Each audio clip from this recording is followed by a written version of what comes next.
Hello दोस्तों, स्वागत है आप सभी का यूडीए परिवार में। और आज हमारा जो टॉपिक है इतिहास का। कौन सा इतिहास? आधुनिक इतिहास का 1925 से 1947 के बीच का।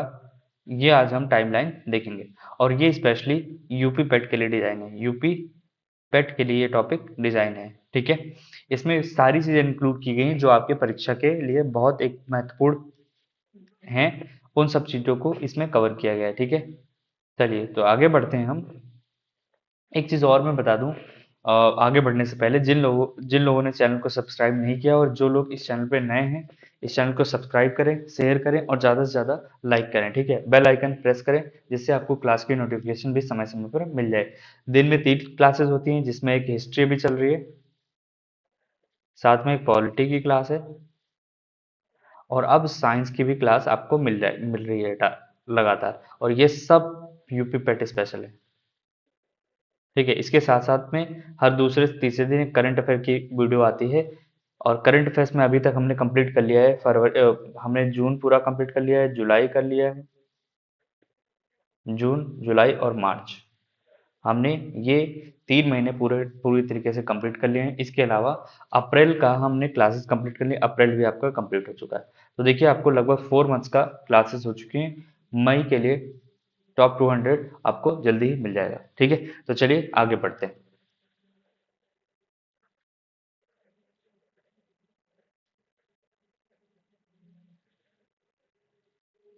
चलिए, तो हमने अभी तक देखा था, इससे पहले वाली क्लास में हमने देख लिया था कि भैया कहाँ से कितना पढ़ना है। हमने ये भी देखा था और हमने उदारवादी आंदोलन से लेके उग्रवादी चरणों को भी हमने देख लिया था, ठीक है। अब हम बात करेंगे आज 1925 से बात करेंगे। हालांकि इन सब कुछ टॉपिक्स के इसमें एक दो टॉपिक्स हैं जो हमने पढ़ दिए ऑलरेडी, लेकिन यहाँ पर रिवीजन के तौर पर हम इसको करते हुए आगे फटाफट बढ़ जाएंगे। और हमारा जो टॉपिक आज मेनली होगा 1929 के बाद से होंगी चीजें, ठीक है। तो हम भी देखेंगे। सबसे पहले हम स्टार्ट करते हैं भैया कुछ क्रांतिकारी आंदोलन और उसके संगठन का उभार इस टाइम पे 1925 में, तो उसके बारे में देख लेते हैं। सबसे पहले काकोरी ट्रेन कांड, जो कि 9 अगस्त कब हुआ था? 9 अगस्त 1925 में काकोरी ट्रेन हुआ था। ट्रेन काकोरी ट्रेन कांड हुआ था। इसमें क्या हुआ था कि जो एचआरए एक संगठन है, हिंदुस्तान रिपब्लिक एसोसिएशन ने, के क्रांतिकारियों द्वारा सहारनपुर लखनऊ लाइन पर 8 डाउन ट्रेन से सरकारी खजाना लूट लिया गया था, ठीक है। और इसमें जो नेता थे जो पकड़े गए थे, बेसिकली राम प्रसाद बिस्मिल, अशफाकुल्ला का, रोशन रोशन सिंह, राजेंद्र लाहिड़ी और चंद्रशेखर आजाद, ये सब पकड़े गए थे। बाकी चंद्रशेखर आजाद जी बच निकले थे, ठीक है। तो आपको इतना पता होना चाहिए। इन लोगों को सबको फांसी दे दी गई थी और चंद्रशेखर आजाद जी बाद में इनको इलाहाबाद में अल्फ्रेड पार्क में गोली लग जाती है, ठीक।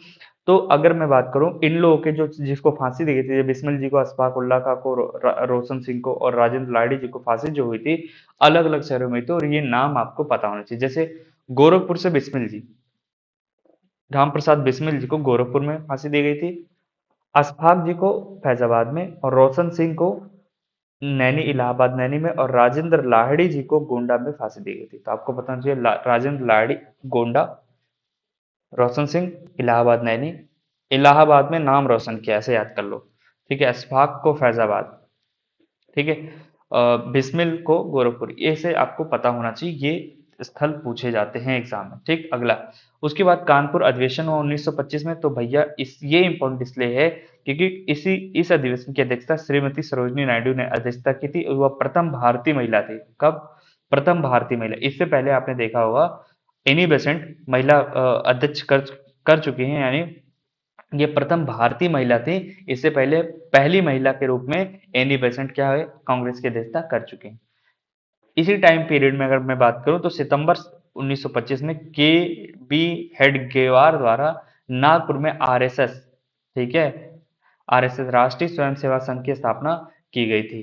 कब? 27 सितंबर 1925 को। उसके बाद 27 में साइमन कमीशन और रिपोर्ट के बारे में चर्चा करते हैं। साइमन कमीशन का गठन एक प्रकार से अगर देखा है तो नवंबर 1927 में हुआ था, ठीक है। और ये भारत कब आया? 1928 में।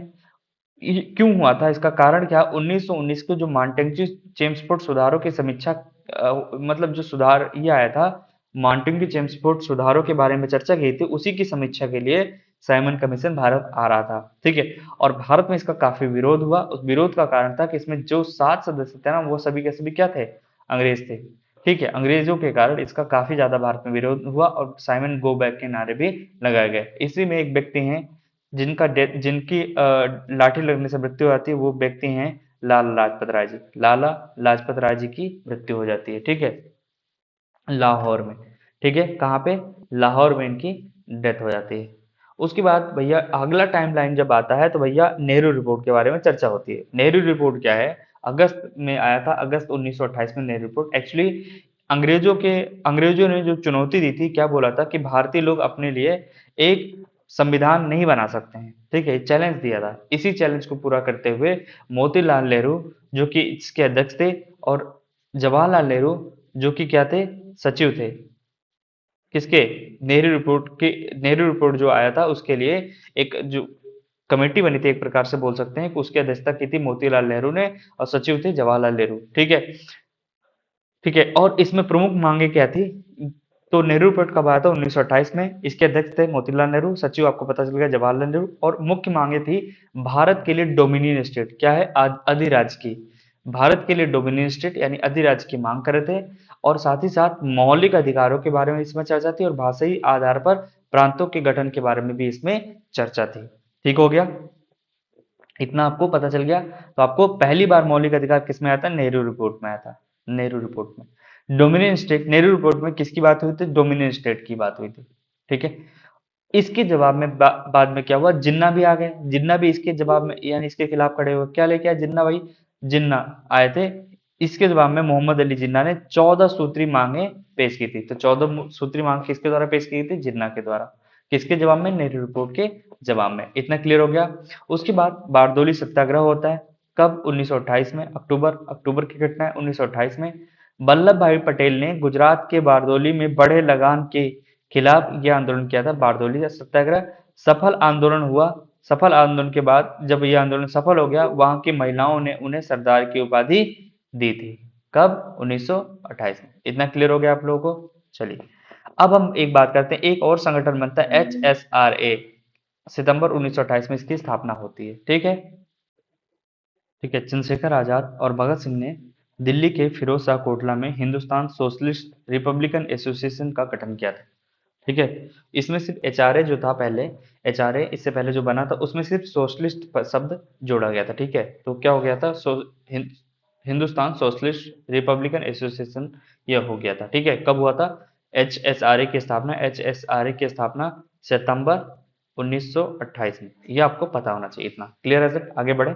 चलिए, उसके बाद 1929 में पूर्ण स्वराज जो क्रांतिकारी जो राष्ट्रवाद था उसके बारे में चर्चा करते हैं।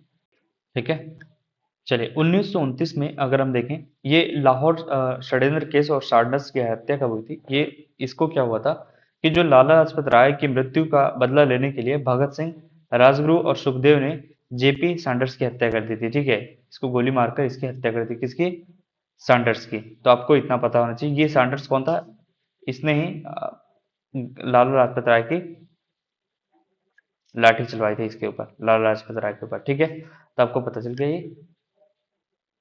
चलिए आगे बढ़ते हैं।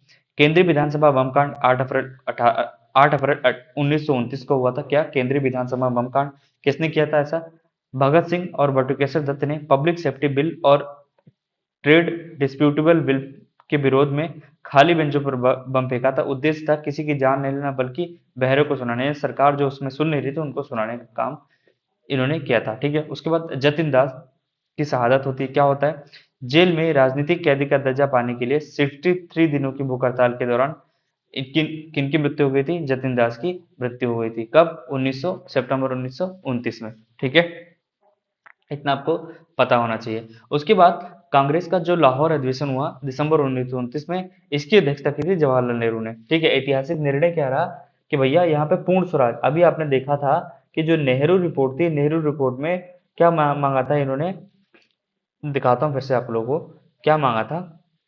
ठीक है, नेहरू रिपोर्ट जब आया था, नेहरू रिपोर्ट में इन्होंने क्या मांगा था कि डोमिनियन स्टेट की जब बात की थी, डोमिनियन स्टेट का मतलब होता है अधिराज्य की बात की थी, कि आधा राज्य हमें दे दो, यानी जरूरी चीजें हम अपना देखेंगे, प्रशासन काम हम अपना देखेंगे, जो भी सेना, सैन्य सेवा, सेना की बात हो, विदेश मामले हो, ये सब आप अपने पास रखो। लेकिन अभी क्या है, हम पूरी तरीके से अपना वो शासन करेंगे। तो ये स्वराज का प्रस्ताव यही आया था कब, लाहौर कांग्रेस के लाहौर अधिवेशन में पूर्ण स्वराज का प्रस्ताव पारित किया गया था। 31 दिसंबर 1929 की आधी रात को रावी नदी के तट पर तिरंगा फहराया गया और घोषणा की गई कि आने वाली 26 जनवरी 1930 को प्रथम स्वतंत्रता दिवस मनाया जाएगा। ठीक है, तो यही प्रथम स्वतंत्रता दिवस 26 जनवरी को 1930 को मनाया जाने की घोषणा की गई थी। इसी को देखते हुए जब देश आजाद होता है तो और संविधान जब बन जाता है, संविधान तो 26 नवंबर को ही बन जाता है, एक बेसिक डेट रखने के चक्कर में एक महीने, एक दो महीने इसको डिले कर दिया जाता है, यानी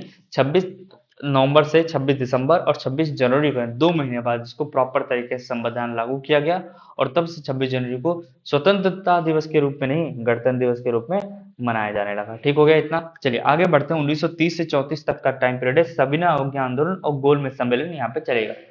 दांडी मार्च की अगर मैं बात करूं तो दांडी मार्च की जो शुरुआत होती है 12 मार्च 1930 से स्टार्ट होती है और 6 अप्रैल 1930 को ये पहुंचते हैं कहाँ, दांडी नामक जगह पर। गांधी जी ने अपने 78 अनुयायियों के साथ साबरमती आश्रम से दांडी, जो कि गुजरात में पड़ता है, गुजरात का तटीय इलाका है, 270 मील की पैदल यात्रा की और नमक बनाकर नमक कानून तोड़ा था। यहीं से ही सबने अवज्ञा आंदोलन की शुरुआत कर दी थी। ठीक है, चलिए उसके बाद क्या होता है, आने वाले टाइम में जब ये आंदोलन स्टार्ट होता है पूरी तरीके से सविनय, विनय के साथ अवज्ञा करना। क्या था, सविनय का मतलब विनय के साथ अवज्ञा करना। ठीक है, हम यानी सरकार की या फिर अंग्रेजों की जो बातचीत चल रही थी, यानी शासन प्रशासन जो बोलता था उसकी बात को सविनय विनय पूर्वक मना कर देना, यही था। इसके तहत धीरे धीरे पूरे देश में व्यापक आंदोलन इसके लिए चलने लगा। तो फिर क्या हुआ, इसी चीज को लेने के लिए, देखने के लिए कि चीजें क्या हो रही हैं आगे आने वाले समय में। और 1935 का आपको पता है कि अधिनियम आने वाला था 1935 में, भारत शासन अधिनियम 1935 आने, तो उसके और उसमें क्या इंप्रूवमेंट लाया जा सकता है उसके लिए एक सभा आयोजित की, कहाँ पे, लंदन में। ठीक है, तो उसको प्रथम गोलमेज सम्मेलन नाम दिया गया नवंबर 1930 में लंदन में आयोजित हुआ और कांग्रेस ने इसका क्या किया था, बहिष्कार कर दिया था। क्या किया था कांग्रेस ने, प्रथम गोलमेज सम्मेलन का बहिष्कार कर दिया था। फिर क्या हुआ, गांधी जी और इरविन इरविन इस टाइम पे क्या थे, यहाँ के वायसराय थे। कौन थे, वायसराय थे। इनके बीच 5 मार्च 1931 को एक समझौता होता है जिसे दिल्ली समझौता भी कहते हैं। तो आपको याद रखना है, दिल्ली समझौता कब हुआ था, 5 मार्च 1931 को। 5 मार्च 1931 को एक समझौता हुआ जिसे दिल्ली समझौता भी कहा जाता है। ठीक है, इसके तहत गांधी जी ने आंदोलन स्थगित किया। कौन सा आंदोलन, जो अभी चल रहा था, सविनय अवज्ञा आंदोलन। सविनय अवज्ञा आंदोलन को स्थगित कर दिया और द्वितीय गोलमेज सम्मेलन में भाग लेने के लिए पहुंचे। कहाँ पहुंचे, लंदन पहुंचे। और किस जहाज से गए थे, राजपुताना जहाज से गए थे। और यहीं पे विंस्टन चर्चिल द्वारा जब ये उसकी सीढ़ियों से जा रहे थे एक पैलेस में जहाँ पे ये सम्मेलन चल रहा था, और इनको देखने के लिए, मतलब लंदन में इतनी सारी भीड़ लगी थी, लंदन के उस स्ट्रीट में इतनी भीड़ लगी थी कि भैया ये वही व्यक्ति है जिसने भारत में, इंडिया में अंग्रेजों के नाक में दम कर रखा है, ये वही व्यक्ति है। उसको देखने के लिए काफी ज्यादा भीड़ लगी है। ठीक है, तो विंस्टन चर्चिल यहीं पे एक बात बोलता है, भूखा नंगा फकीर, किसको, गांधी जी को। ठीक है, चलिए, तो ये सब मैं बहुत इसको कम करने का प्रयास कर रहा हूँ। ठीक है, कि आपके हिसाब से चीजें चलें, आपके हिसाब से मतलब जो पैट कैम में चीजें आ रही है उसके हिसाब से। ठीक है, बहुत ज्यादा डीप करके मैं नहीं पढ़ना है, हमें उतना कवर कर लेना है जिससे हमारा एग्जाम आराम से क्वालिफाई हो जाए। ठीक, उसके बाद ये सब चीजें हुई, फिर क्या हो गया, 23 मार्च 1931 को ही जेल में भगत सिंह, सुखदेव और राजगुरु को फांसी दे दी गई थी। शहादत दिवस के रूप में या शहीद दिवस के रूप में इसको मनाया जाता है। उसके बाद कराची अधिवेशन मार्च 1931 में हुआ। कराची अधिवेशन जो हुआ, इससे पहले लाहौर अधिवेशन था, तब कराची अधिवेशन, इसकी अध्यक्षता की थी सरदार पटेल ने। कांग्रेस ने गांधी इरविन समझौते को मंजूरी दी और पहली बार मौलिक अधिकारों, फंडामेंटल राइट्स तथा राष्ट्रीय आर्थिक कार्यक्रमों पर प्रस्ताव पारित किया। दैट्स इंपॉर्टेंट पॉइंट है। ठीक है, और द्वितीय गोलमेज सम्मेलन जो सितंबर दिसंबर 1931 में हुआ था, इसके बारे में कि भैया गांधी जी, आपको मैंने बताया कि एस राजपुताना जहाज से कांग्रेस के एकमात्र प्रतिनिधि के रूप में लंदन पहुंचे थे, लेकिन सांप्रदायिक प्रतिनिधित्व के मुद्दे पर वार्ता विफल रही। क्या हुआ कि यहाँ पर सांप्रदायिकता की बात होने लगी थी, यानी SC ST को अलग से और आरक्षण देने की बात चल रही थी, ठीक है, निम्न कास्ट के लोगों को। तो उसी को लेकर इसी को लेकर के ही, यानी इसी सांप्रदायिक प्रतिनिधि के मुद्दे पर वार्ता विफल रही और गांधी जी वहां से चले आए वापस, ठीक। उसके सांप्रदायिक जो पंचायत आया था 16 अगस्त 1932 आया था, क्या सांप्रदायिक पंचायत, ये कम्युनल जो अवार्ड आया था, इसी के लिए तो ये सब चीजें विफल रही थी, यानी जो गोलमेज सम्मेलन चल रहा था इसी पे विफल हो गया था। सांप्रदायिक पंचायत को लेकर क्या होता है, ब्रिटिश प्रधानमंत्री रैमसे मैकडोनाल्ड ने दलितों को हिंदुओं से अलग, अब देखो हिंदुओं को इसको अलग कर दिया, दलितों से हिंदुओं को अलग मानकर पूरा निर्वाचन मानकर पृथक निर्वाचन मंडल देने की घोषणा की थी। गांधी जी ने इसके विरोध में यरवदा जेल में ही आमरण अनशन शुरू कर दिया, ठीक हो गया, आमरण अनशन शुरू कर दिया। तो आपको पता चल गया इतने सारी चीजें। चले आगे और बढ़ते हैं। उसके बाद जब ये सब चीजें हुई और इसका जो ये कम्युनल अवार्ड आया था, ये बेसिकली वहां पे भीमराव अम्बेडकर जी,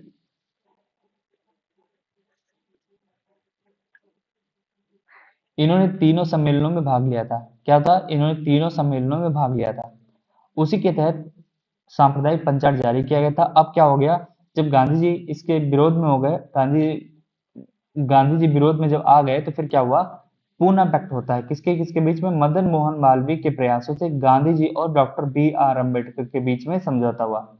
तो इन्होंने क्या किया, गांधी जी ने दलितों के लिए पृथक निर्वाचन मंडल समाप्त कर, जो कम्युनल अवार्ड बनाया गया था, यानी दलितों के लिए पृथक निर्वाचन मंडल समाप्त कर दिया गया, लेकिन प्रांतीय विधानमंडलों में उनकी सीटें 71 से बढ़ाकर कितनी कर दी, 147 कर दी गई थी, ठीक है। तो पूना पैक्ट किसके बीच हुआ, आपको याद रखना, 26 सितंबर 1932 को गांधी जी और BR अम्बेडकर के बीच में हुआ था, ठीक हो गया।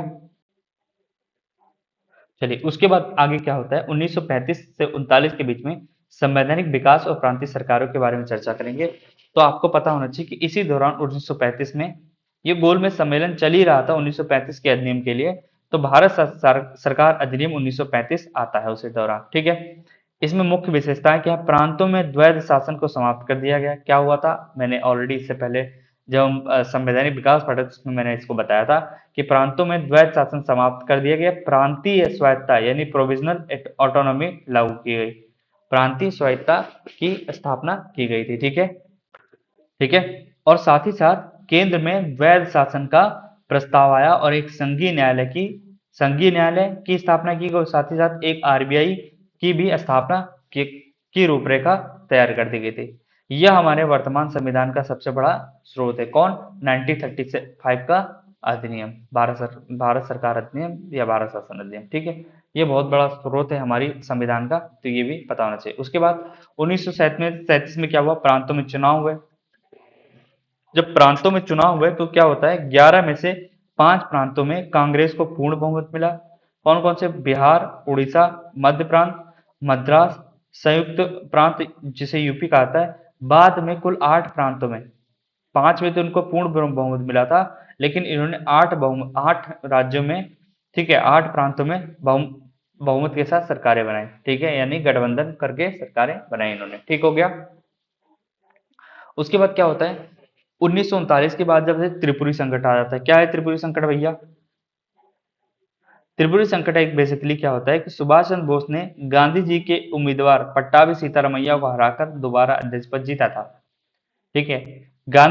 लेकिन गांधी जी से वैचारिक मतभेद के कारण उन्होंने इस्तीफा दे दिया। क्या हुआ, गांधी जी का जो किसको खड़ा किया था, पट्टाभी सीतारामैया को खड़ा किया था अपनी तरफ से उम्मीदवार के रूप में गांधी जी ने, लेकिन ये हार जाते हैं। यानी अगर इनकी हार हो गई पट्टाभी सीतारामैया की, तो एक प्रकार से गांधी जी की हार थी। उसी से गांधी जी क्या हो जाता है, बाद में आगे चल के विचारों को लेकर के मतभेद हो जाता है। और फिर क्या हुआ, उनके सम्मान को रखते हुए सुभाष चंद्र बोस जी ने क्या हुआ था, कांग्रेस से इस्तीफा दे दिया और एक नई पार्टी बना ली। क्या नाम था उसका, फॉरवर्ड ब्लॉक पार्टी। क्या नाम था, फॉरवर्ड ब्लॉक पार्टी की स्थापना की उन्होंने।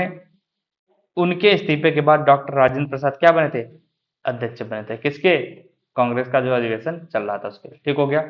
उसके बाद कांग्रेसी मंत्रिमंडलों का जो अभी मैंने बोला कि इन्होंने 8 राज्यों में सरकारें बना ली थी, 8 प्रांतों में सरकारें बनाई, तो बाद में क्या हुआ, इनकी सरकारों ने इस्तीफा दे दिया। कैसे, कांग्रेसी मंत्रिमंडलों का इस्तीफा अक्टूबर 1939 में क्यों हुआ था? कि जो सेकेंड वर्ल्ड वॉर स्टार्ट होता है, जी कि 1939 से 1945 के बीच में सेकेंड वर्ल्ड वॉर चलता है। और भारत को उन्होंने क्या किया था, किसने, अंग्रेजों ने, ब्रिटिश ने भारतीयों की बिना अनुमति के भारत को भी युद्ध में शामिल कर लिया था। युद्ध में शामिल होने का मतलब हर तरह से हानि, जन हानि, धन हानि आदि होने लगे के विरोध में ये सब चीजें होती। इसी के विरोध में क्या हुआ, कांग्रेस की सरकारों ने इस्तीफा दे दिया। इसके उपलक्ष्य में मुस्लिम लीग ने 22 दिसंबर 1939 को मुक्ति दिवस के रूप में मनाया था। आपको डेट आना चाहिए, 22 दिसंबर 1939, ये डेट है मुक्ति दिवस के रूप में मुस्लिम लीग द्वारा मनाया गया था। उसके बाद क्या होता है, ठीक है, अगला टॉपिक हमारा है, ठीक है, अगला क्या है, पाकिस्तान की मांग। अगस्त प्रस्ताव और क्रिप्स मिशन के बारे में अब हम जानते हैं, ठीक है। लाहौर प्रस्ताव 1940 में आया, कब, मार्च 1940 में। क्या हुआ कि मुस्लिम लीग के लाहौर अधिवेशन में जिन्ना के नेतृत्व में द्विराष्ट्र सिद्धांत, ट्विन नेशन थ्योरी के आधार पर अलग पाकिस्तान की आधिकारिक मांग की, कब, मुस्लिम लीग के लाहौर अधिवेशन में। कब, मुस्लिम लीग के लाहौर अधिवेशन, मार्च 1940 में। ठीक हो गया इतना, आगे हम बढ़ेंगे। उसके बाद आगे देखते हैं, अगस्त प्रस्ताव आता है 1940 में, 8 अगस्त को अगस्त प्रस्ताव, ठीक है। अगस्त प्रस्ताव आपको बताना चाहिए। इसके बाद क्या है, इसमें क्या डिटेलिंग है, देखिए, वायसराय लॉर्ड लिनलिथगो ने युद्ध में भारतीयों के सहयोग पाने के लिए डोमिनियन स्टेट और युद्ध के बाद संविधान सभा के गठन का प्रस्ताव दिया, जिसे कांग्रेस और लीग दोनों ने खारिज कर दिया। क्या मतलब हुआ, ये आपको ये डेट जरूर याद रखनी है। अगस्त प्रस्ताव कि कब आया था, अगस्त प्रस्ताव था 8 अगस्त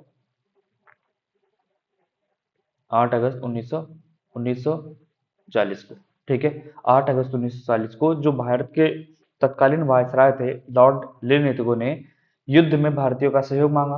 कब, कि भैया 1939 में युद्ध स्टार्ट हो चुका है और भैया भारतीयों की सहयोग चाहते हैं। इससे पहले ऑलरेडी इन्होंने भारतीयों के बिना उससे भारत को युद्ध में शामिल कर लिया था, जिसके कारण से कांग्रेस ने जो अलग अलग क्षेत्र थे, विधान परिषद थी, उनसे क्या कर दिया था, इस्तीफा कर दिया था। जिसी की जिस उस डेट को, जिस इस्तीफा दे दिया था, उसी डेट को इन्होंने मुस्लिम लीग ने क्या बनाया था, मुक्ति दिवस के रूप में मनाया था, ठीक है। किसको, 22 दिसंबर 1939 को, ठीक। ये सब चीजें क्लियर हो गई, आई होप आपको समझ में आ गया होगा यहाँ तक। उसके बाद हम बात करेंगे, ठीक है। आपको पता होगा कि ये अगस्त प्रस्ताव में लीग और कांग्रेस ने दोनों ने इस अगस्त प्रस्ताव को ठुकरा दिया था, ठीक है। क्लियर है दैट, चलिए आगे बढ़ते हैं। उसके बाद व्यक्तिगत सत्याग्रह कब होता है, देखिए, अगस्त में अगस्त प्रस्ताव आता है। उसके बाद गांधी जी व्यक्तिगत सत्याग्रह शुरू कर देते हैं। क्या, गांधी जी द्वारा यह शुरू किया गया था। प्रथम सत्याग्रही जो थे, सत्याग्रही विनोबा भावे थे और द्वितीय थे जवाहरलाल नेहरू जी, ठीक है। व्यक्तिगत सत्याग्रह मतलब स्वयं के अंदर से स्वयं से सत्याग्रह स्टार्ट करें, और इसे दिल्ली चलो आंदोलन भी कहा गया। किसे दिल्ली चलो आंदोलन कहा गया, व्यक्तिगत सत्याग्रह 1940 को, ठीक। आपको ये सब जहां तक इसमें एग्जाम में, पेट के एग्जाम में जो स्पेशल पूछा जाएगा, वो डेट ही पूछी जाएगी, डेट। तो अक्टूबर 1940 में आपको बताना चाहिए व्यक्तिगत सत्याग्रह कब स्टार्ट हुआ, 1940 अक्टूबर। किसने स्टार्ट किया, गांधी जी द्वारा। प्रथम सत्याग्रह विनोबा भावे और द्वितीय कौन थे, जवाहरलाल नेहरू थे। और इसे ही दिल्ली चलो आंदोलन भी कहा गया। उसके बाद आता है 1942 में क्रिप्स मिशन भारत भेजा गया। क्यों भेजा गया, देखिए, सर स्टेफोर्ड क्रिप्स भारत आए। उन्होंने युद्ध के बाद डोमिनियन स्टेट देने की बात कही, ठीक है, अधिराज्य देने की बात की, कि इम्पोर्टेंट पार्ट, आप हमारे पार्ट रहोगे, ठीक है, यानी भारत जो ब्रिटेन के अंतर्गत रहेगा, आप अपना शासन प्रशासन चलाओगे, लेकिन मुख्य काम जो होगा, विदेश मामले, सेना, ये सब हम देखेंगे, ठीक। इसे ही ये सब चीजें बात कही। बाद में युद्ध के बाद डोमिनियन, युद्ध जब खत्म हो जाएगा, तब कब खत्म होगा इसका कुछ अता पता नहीं, ठीक है। तो जब खत्म होगा, समाप्त हो जाएगा, उसके बाद ही डोमिनियन स्टेट देने की बात कही गई थी। इसी को जिसे गांधी जी ने क्या कहा, उत्तर दिनांकित चेक कहा, ठीक है। और एक चीज और बाद में जवाहरलाल नेहरू ने ऐड कर दी थी, क्या, जो एक टूटते हुए बैंक का है, ठीक है, यानी दिवालिया होते बैंक का है, क्या, चेक। तो उत्तर दिनांकित चेक कहा गांधी जी ने, post dated cheque Gandhi ji ने कहा, और इसमें नेहरू जी ने एक शब्द जोड़ा, एक टूटते हुए बैंक का, ठीक है। चलिए, उसके बाद ये क्रिप्स मिशन के बाद मार्च की बात है, उस इसके जाने के बाद क्या होता है, भारत छोड़ो आंदोलन स्टार्ट हो जाता है, कि क्विट इंडिया मूवमेंट अगस्त में स्टार्ट हुआ था। 8 अगस्त 1942 को 8 अगस्त 1942 को बंबई के ग्वालियर टैंक मैदान से कांग्रेस कार्य समिति द्वारा प्रस्ताव इसका पारित किया गया। ठीक है, गांधी जी ने करो मरो डू और डाई का नारा यही दिया था। किस आंदोलन में दिया था? भारत छोड़ो आंदोलन 1942 में गांधी जी ने डू और डाई का नारा दिया था। इतना क्लियर हो गया। चलिए आगे बढ़ते हैं। इसी के तहत ऑपरेशन थंडर बोल्ट या जीरो आवर के तहत जितने भी इंपॉर्टेंट कांग्रेस के नेता थे ना, सबको क्या कर लिया गया? गिरफ्तार कर लिया गया। 9 अगस्त की सुबह ही ब्रिटिश सरकार ने गांधी जी सहित शीर्ष नेताओं को गिरफ्तार कर लिया। गांधी जी को आगा खां पैलेस पुणे में रखा गया था। गांधी जी को कहाँ रखा गया? आगा खां पैलेस पुणे में रखा गया। अब क्या होता है, ये जो नेतृत्व था, नेतृत्व था अभी तक जो ये आंदोलन चला था, भारत छोड़ो आंदोलन, ये क्या हो गया? जो शीर्ष नेता गिरफ्तार कर लिए गए तो क्या हो गया? ये नेतृत्व विहीन हो गया। शीर्ष नेताओं की गिरफ्तारी के बाद युवा नेताओं जैसे राम मनोहर लोहिया, अच्युत पटवर्धन, अरुणा आसफ अली और उषा मेहता, इन लोगों ने रेडियो संचालन किया था भूमिगत होकर, यानी छिप करके। ठीक है, रेडियो संचालन किया था और रेडियो में ये लोग भाषण देते थे, जिससे लोगों को जागरूक कर सकें। ठीक, अगर यूपी स्पेशल के कुछ पॉइंट्स अगर मैं बात करूं, तो भैया इसी टाइम के पीरियड में क्या होता है कि बलिया में चीतू पांडे के नेतृत्व में भारत की पहली समांतर सरकार की स्थापना हुई थी। कहाँ पे? बलिया में चीतू पांडे के नेतृत्व में बलिया में प्रथम समांतर सरकार यानी पैरेलल गवर्नमेंट की स्थापना हुई थी। इतना क्लियर हो गया। तो भूमिगत किसने किया? नेतृत्व विहीन होने के बाद किसने किसने किया, ये भी आपको याद रखना है। ऑपरेशन थंडरबोल्ट या जीरो आवर क्या होता है, ये भी आपको याद रखना है। और भारत छोड़ो आंदोलन स्टार्ट कब हुआ था, ये भी आपको याद होना चाहिए। ठीक, उसके बाद क्या हुआ? 1943 से 45 के बीच आजाद हिंद फौज और युद्धोत्तर योजनाएं कुछ रही, उसके बारे में जानते हैं। सबसे पहले आजाद हिंद फौज को देखते हैं। सिंगापुर में बोस ने आईएनए की कमान संभाली। देखिए, इसकी स्थापना पहले हो चुकी है, आई और इसकी कमान सिंगापुर में बोस को मिली थी। ठीक, और संभाली और भारत सरकार का गठन किया। क्या बोला? प्रांतीय मतलब आईएनए की कमान संभाली और प्रांतीय भारत सरकार का गठन किया। उन्होंने एक नारा दिया, तुम मुझे खून दो मैं तुम्हें आजादी दूंगा, और दिल्ली चलो के नारे भी यहीं दिए गए। ठीक हो गया। आजाद हिंद फौज 1943 सुभाष चंद्र बोस के हाथ में आया था आजाद हिंद फौज। इससे पहले इसकी स्थापना हो चुकी थी। आगे आगे बढ़ते हैं। सी राजगोपालाचारी फार्मूला 1940 में आया, ये भी आपको डेट याद रखनी है। कांग्रेस और मुस्लिम लीग के बीच राजनीतिक गतिरोध को दूर करने के लिए पहला प्रयास था, जिसे जिन्ना ने स्वीकार किया था, अस्वीकार कर दिया था। ठीक है, कांग्रेस और मुस्लिम लीग के बीच क्या हुआ था? राजनीतिक गतिरोध चल रहा था। ठीक है, राजनीतिक गतिरोध चल रहा था, इसी को दूर करने का प्रयास किया गया। किसके द्वारा? सी राजगोपाली फार्मूला के द्वारा। और इस गतिरोध को जिन्ना ने अस्वीकार कर दिया था। ठीक है, ठीक है, इतना पता चल गया आप लोगों को। चलिए आगे बढ़ते हैं। उसके बाद आया बेबल योजना और शिमला सम्मेलन जून 1945 में। क्या हुआ? वायसराय लॉर्ड बेबल ने कार्यकारी परिषद के पुनर्गठन के लिए शिमला में एक सर्वदलीय सम्मेलन बुलाया। जिन्ना इस जिद के कारण जिन्ना की इस जिद के कारण विफल हो गया। ठीक है, कि सभी परिषद के जो भी परिषद में के सभी मुस्लिम सदस्य केवल मुस्लिम लीग द्वारा ही चुना जाएगा। इसी वजह से ये आंदोलन विफल हो गया, ये सम्मेलन विफल हो गया। किसलिए? बेबल योजना या शिमला सम्मेलन जो आयोजित किया गया था कार्यकारी परिषद के पुनर्गठन के लिए। तो जो कार्यकारी परिषद के पुनर्गठन होगा, उसमें लीग ने कहा कि हम पूरी मुस्लिम कम्युनिटी का प्रतिनिधित्व करते हैं। हालांकि जो कांग्रेस की तरफ से शामिल हुए थे उसमें ऑलरेडी मुस्लिम सदस्य थे, जबकि लीग का कहना था कि भैया हम सारे मुसलमानों का प्रतिनिधित्व करते हैं और परिषद के जितने भी मुस्लिम सदस्य आएंगे वो केवल मुस्लिम लीग ही चुनेगी। इसी वजह से ये क्या हो गया? ये भी असफल रहा, ये सम्मेलन भी असफल रहा। ठीक हो गया। उसके बाद हम आईएनए के बारे में और देखते हैं। बाद में आईएनए का लाल किला मुकदमा 1945 में क्या हुआ? आजाद हिंद फौज के अधिकारियों जिसमें शहनवाज खान, प्रेम सहगल, गुरबख्श सिंह ढिल्लो पर राजद्रोह का मुकदमा चला। कांग्रेस के वकीलों भूला भाई देसाई, तेज बहादुर सप्रू और जवाहरलाल नेहरू ने उनका बचाव किया। जनता के भारी दबाव में वायसराय ने इनकी सजा को माफ कर दिए। तो आपको ये सिर्फ डेट याद रखनी है कि भैया लाल किला मुकदमा कब हुआ था, 8 नवंबर 1945, ये आपको पता होना चाहिए। ठीक है, चलिए आगे बढ़ते हैं। अंतिम चरण और स्वतंत्रता के बारे में। शाही नौसेना विद्रोह हुआ था फरवरी 1946 में। सब डेट आप लोगों के लिए यहाँ पे क्या क्रोनोलॉजी बहुत घुस के नहीं पूछेंगे आपसे, आपसे यहाँ पे डेट और थोड़ी बहुत फ्रंट की चीजें जो भी बाहर बाहर बाहर से चीजें पूछेंगे। इससे ज्यादा इसमें क्या घुसना है, इसको पढ़ने के लिए अगर हम मॉडर्न हिस्ट्री के थ्रू पढ़ते पीसेस वगैरह के लिए, तो ये फिर एक बहुत लंबी क्लास हो जाती। ठीक है, लगभग ये मॉडर्न हिस्ट्री खत्म करने करने में हमें कम से कम 8 से 10 क्लासेस लगती हैं। ठीक है, बट हमें पेट के लिए पढ़ना है तो हम पेट के हिसाब से ही पढ़ रहे हैं। ठीक, बंबई में HMIS तलवार जहाज के भारतीय नौसैनिकों ने नस्ली भेदभाव और खराब भोजन के खिलाफ एक विद्रोह कर दिया। सरदार पटेल और जिन्ना के हस्तक्षेप पर इन्होंने आत्मसमर्पण कर दिया था। कौन सा शाही नौसेना विद्रोह हुआ फरवरी 1946 में।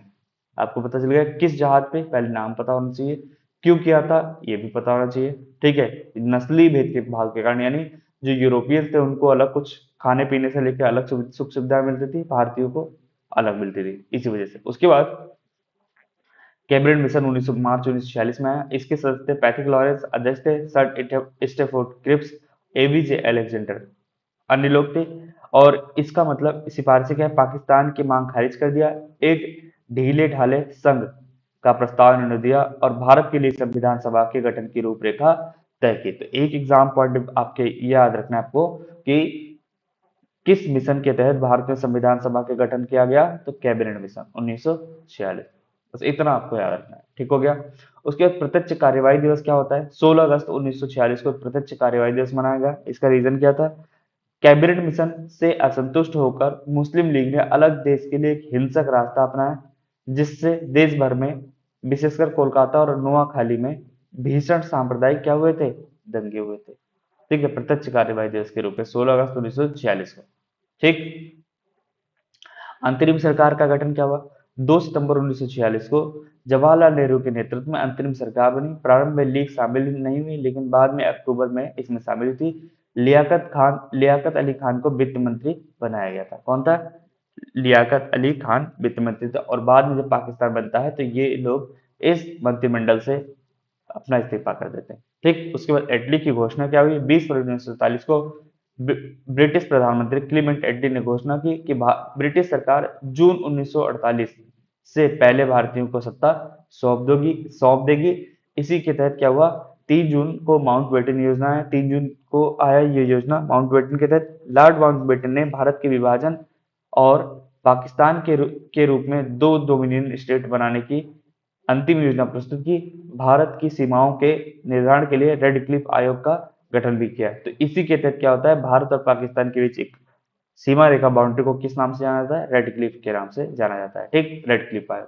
ठीक है, इतना पता चल गया। माउंटबेटन योजना कब आई थी, 3 जून को। किस लिए, भारत के विभाजन और भारत पाकिस्तान के रूप में 2 डोमिनियन स्टेट बनाने की अंतिम योजना इसी के तहत प्रस्तुत की गई थी। ठीक, भारतीय स्वतंत्रता अधिनियम 1947 ब्रिटिश संसद द्वारा 18 जुलाई 1947 को पारित किया गया। क्या, भारतीय स्वतंत्रता अधिनियम 1947। इसके तहत 15 अगस्त 1947 को भारत को संपूर्ण प्रभुसत्ता सौंप दी गई और देश आजाद हो गया। ठीक है, तो इतना रहा है हमारी जर्नी, जो पेट के लिए बहुत इंपॉर्टेंट क्लास है। बहुत ज्यादा आप लोग यहाँ तक करिए।